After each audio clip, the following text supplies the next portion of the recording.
কামালের কাছে 500 টাকা ছিল, সে তা থেকে 150 টাকার খাতা, 125 টাকার কলম ও 120 টাকা দিয়ে একটি বই কিনলো।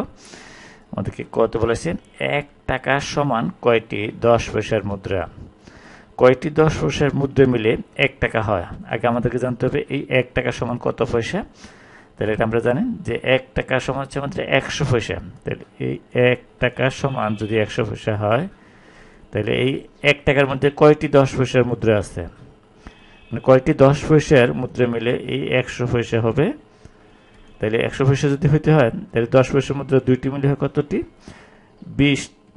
20 পয়সা, তিনটি মিলে হয় 30 পয়সা। তাইলে কতটি মুদ্রা মিলে 100 পয়সা হবে, তাহলে হবে এই 10টি, 10 10 100।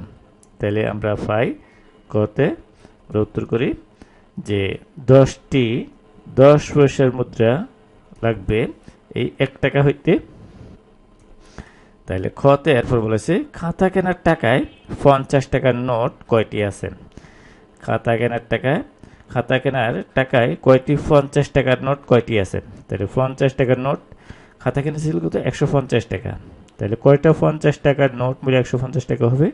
আমরা যদি এই দুইটি 50 টাকার নোট যোগ করি তাহলে কত আসে, 100। তাহলে তিনটি 50 টাকার নোট যদি যোগ করি তাহলে কত আসে, 150। তাহলে কয়টি আমরা হিসাব করে বের করব। তাহলে খতে অ্যান্সার করি। তাহলে কামাল খাতা কিনেছিল, কামাল 150 টাকার খাতা কিনে, 150 টাকার খাতা কিনলো। তাহলে সুতরাং 150 টাকার নোটে আমাদেরকে বলেছে যে খাতা কেনার টাকায় কত টাকায়, ওই খাতা কেনার টাকায় 50 টাকা নোট করতে হলে কামাল সাহেব খাতা কিনেছিল 150 টাকা। তাহলে সুতরাং 150 টাকায় 50 টাকার নোট ছিল,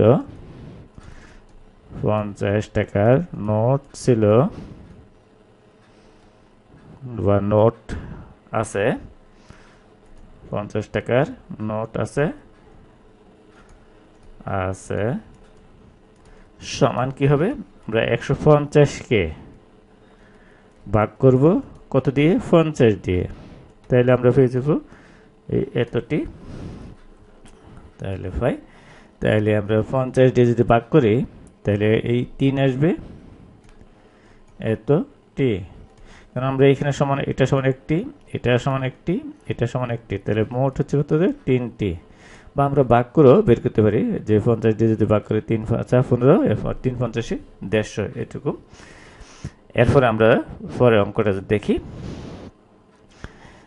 বলেছে সে কত পয়সার কলম কিনলো, আমরা কত টাকার কলম কিনছি আগে সেটা আমাদেরকে জানতে হবে।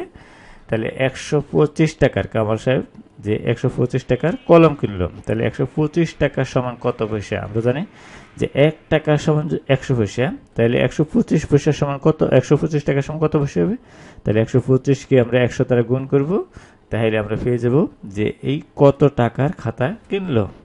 তাহলে আমরা গতে অ্যান্সার করি যে কামাল 125 টাকা দিয়ে খাতা কিনলো, কলম কিনলো। কামাল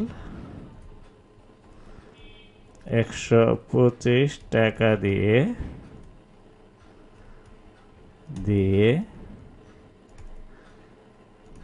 কলম কিনলো।